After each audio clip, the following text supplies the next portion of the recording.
Okay, so these last couple of weeks we've been talking about the Civil War and the aftermath of the Civil War, and we learned all together that our country was still divided. So we had the South that had been completely destroyed from the war. Their economy was rock bottom, and they didn't have infrastructure attached anymore. We also discovered that we had 4 million African Americans that were free, and we didn't know how life for them would look like after the war. And finally, there's the issue of who will lead this process that we're moving to, rebuilding the nation. And we term this era as the Reconstruction, right, guys? Okay, so today we're going to start a Reconstruction activity, and I want to begin by going over the objectives, the materials, and the directions, and also we're going to be looking at the rubric. I have it up here, but you guys should also have a copy of the directions and the rubric that we're going to look into today. Okay, so first we're going to look at the objectives of the activity, which the contact objective is that after conducting research with your group that you guys should already be seated in, you will design a propaganda poster promoting your own Reconstruction plan. So you use all the information you have learned from the Reconstruction plans and the Reconstruction era to make your own plan. And after everyone is done, you would also be able to orally share your Reconstruction plan to everyone in the classroom by using key details from the content and complete sentences. So the task. So for this activity, you guys will all be in groups, so you guys should already be in your groups. You will learn, you're going to use what you learned about the Reconstruction plans made of the Reconstruction era to design a propaganda poster promoting your plan for Reconstruction. And the materials. So everyone should have a poster board paper on your group. You can use pencils. Crayons and markers are located in the back in the bucket and our crayon and markers bucket. You could also use your class notes, worksheets, anything related to Reconstruction and the Reconstruction plans that we have worked with the last couple weeks. And also you may use your laptop. So after we've gone over the directions and the rubric, you guys could pull up your laptops and y'all can look information if y'all need to for the assignment. Okay, so the directions, the first one, you will get into your groups, which, like we said, you guys should already be in it. And you're going to conduct research with your group. You can use all the resources we have been looking at this last couple weeks, or you can use the internet too.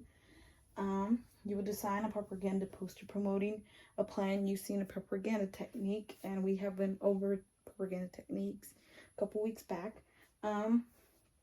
Based on the Reconstruction plans and what you know about the Reconstruction era. Okay, so the third step is in your poster, you must include the following. So these are the things that I'll be looking for when I'm grading the posters. It must have a title, something like catchy and creative, so come up with something as a group. And then once you come up with it, let me know. An illustration of your plan or something related to your plan. So maybe like a symbol or a picture or something that you feel like stands for your plan. I need you to identify a person or group that would advocate for the plan if you were living during this time in history. And there were a lot of people that advocated for the main Reconstruction plans during this time. So you can look them up online, the class notes, the textbook, and pick a group or a person. And once you're chosen, I need to know who it is. So you guys can come up to me and let me know so I can write it down and double check it. And then the fourth thing you need to add is brief description of the plan. You know, just a couple sentences of what the plan is about and what it would help. Also the issues or questions it plans to address. What the plan plans to address.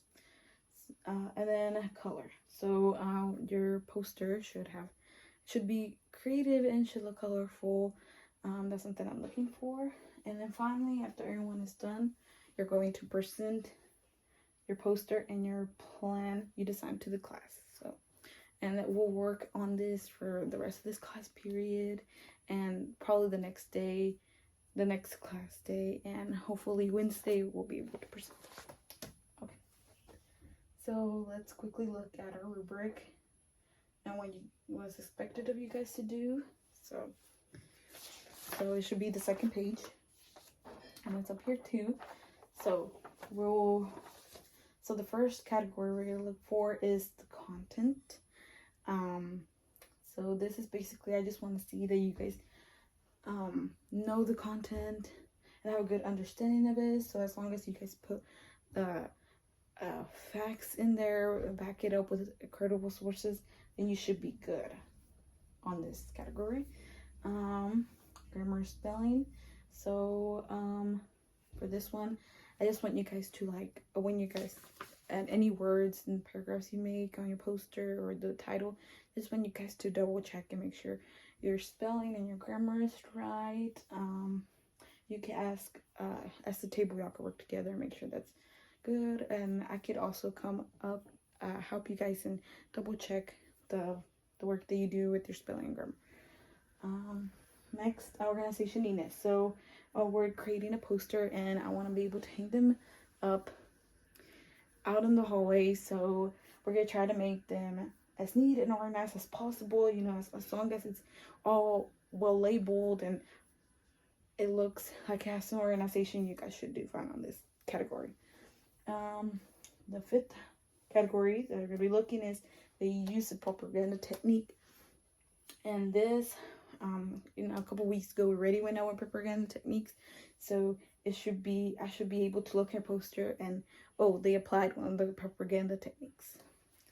And then the last thing is going to be a presentation at the end when you all present, and you all will be required to present at least once.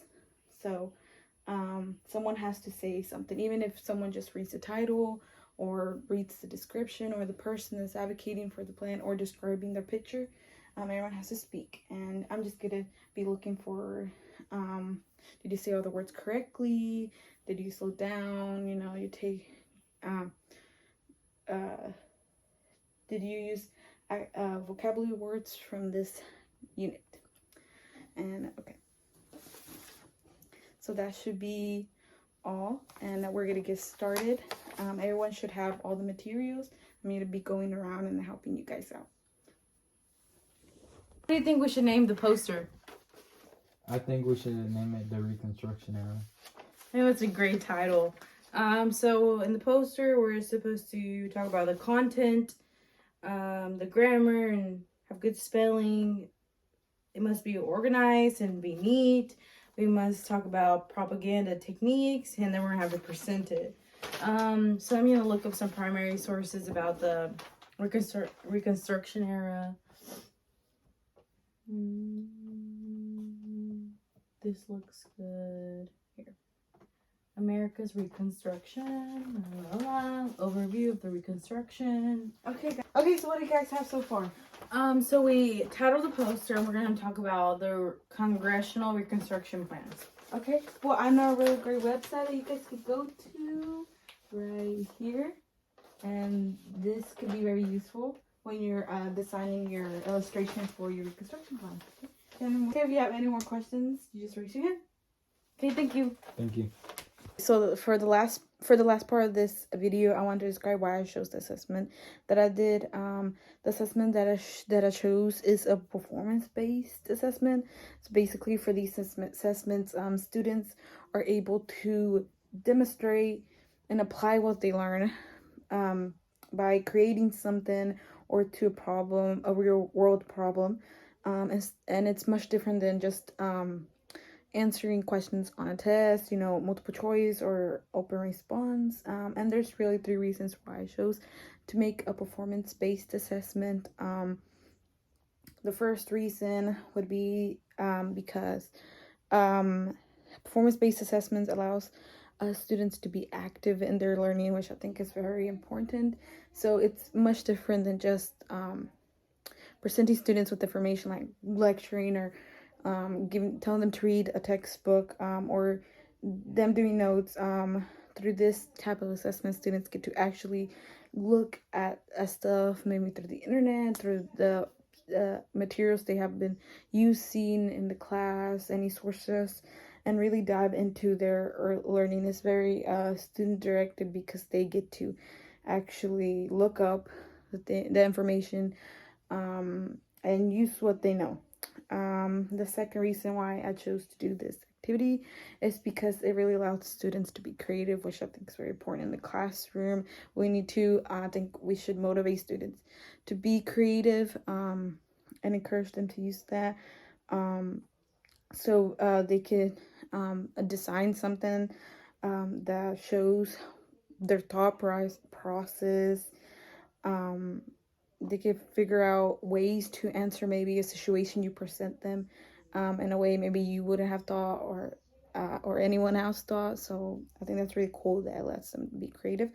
And the third and last reason would be because it encourages them to use their high order thinking skills, which is a very, very important.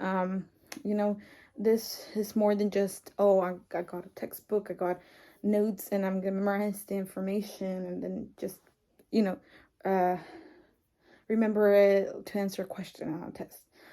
This actually, they actually have to think over that, and make it meaningful to them, so they can apply it to whatever. If they're designing something like the one the assessment I designed, where they have to make a poster and make their own plan based on what they learn about the other plans, or maybe they're presented with a real life situation and they can figure out ways how to solve that if it was actually happening.